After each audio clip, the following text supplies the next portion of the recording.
விவசாயம் பண்ணுறேன். நான் வந்து ஒரு 2 வருஷத்துக்கு முன்னாடி ஒரு 5000 வாழை நான் வந்து வாழை போட்டுருவேன். 3 மாதம் 3.5 மாதம் முடிஞ்ச உடனே என்னோட பட்ஜெட் பார்த்தீங்கன்னா 60 ரூபா ஒரு கண்ணுக்கு. நான் 60 ரூபா செலவு பண்ணியிருக்கேன்.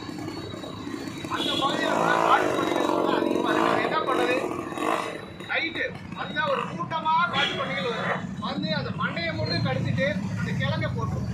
அந்த மண்டையை மட்டும் கடிச்சு தூக்கி போட்டுரும். ஒரு நாளைக்கு 250 கன்று அது வந்து தொடர்ந்து சேதாரம் பண்ணிக்கிட்டே இருந்துச்சு. எனக்கு வந்து 1500 கன்று நான் அதில் இழந்தேன். மறுபடியும் பாடுவாசி போட்டால் மறுபடியும் வந்து கிடைக்கிறது. இது தொடர்ந்து இதே நடக்க எனக்கு வந்து அதில் வந்து ஒரு 1.5 லட்சம் ரூபாய்க்கு மேலே எனக்கு வந்து அதில் லாஸ் ஆகிடுச்சு. நான் வந்து ஒரு புத்தக விவசாயி. இதோட இழப்பீட்டை நான் யாருக்கிட்ட போய் கேட்கறது? தமிழக அரசுகிட்ட புத்தக விவசாயிக்கு ஏதாச்சும் ஒரு பாதுகாப்பு இருக்கா? புத்தக விவசாயி ஏதாச்சும் ஒரு இழப்பீடு வர்றாங்க, அவங்களுக்கு ஏதாச்சும் என்ன சட்டத்தில் என்ன நீங்கள் வரைமுறை வச்சிருக்கிறீங்க?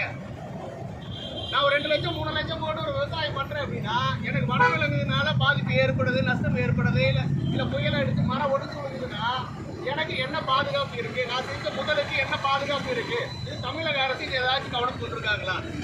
இப்போ காட்டு பண்ணி வருது, திடீர்னு எங்கேயோ ஒரு பக்கம் நோய்வாய் வந்து நான் வாழை செய்கிற இடத்துலையோ இல்லை ஒரு விவசாய இடத்துலையோ அது செத்து போயிருக்கு. வன அதிகாரிகள் என்ன பண்ணுவாங்க? ஏன் செத்து, எதுக்கு செத்து, வீட்டில் வந்து எதாவது செஞ்சுச்சா, என்ன ஏன் செத்துன்னு இல்லாத ஆராய்ச்சி பண்ணுறாங்க. அதுக்கு மறுபடியும் நம்ம அலைய வேண்டியதாக இருக்குது. இது எதுக்கு? ஒரு காட்டுப்பள்ளியோ ஒரு மானோ மயிலோ இல்லை புறவோ ஏன் மலையை விட்டு அது கீழே வருது?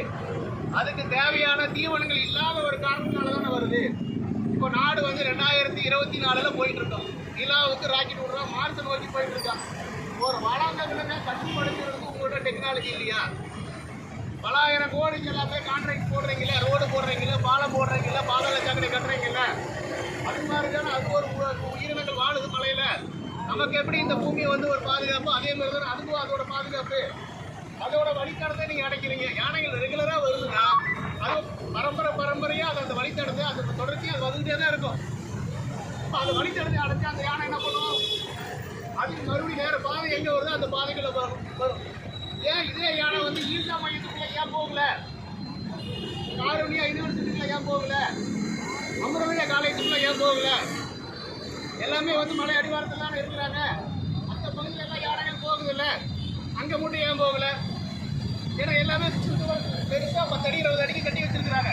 ஒரு 2 ஏக்கரா 3 ஏக்கரா பண்ணுறவங்க வந்து கட்டி வைக்க முடியுமா? ஒரு கம்பெனி அடி போட்டு வைக்க முடியுமா? இந்த தமிழக அரசு ஏன் இது வந்து கவனம் எடுக்க மாட்டேங்கிறாங்க? மலை அடிவாரத்தில் இது பாதிக்கிறதெல்லாம் யாருன்னு பார்த்தீங்கன்னா மலை அடிவாரத்தில் விவசாயம் பண்ணுற விவசாயிகள் இதுக்கு எடுத்து மாட்டேங்கிறாங்க.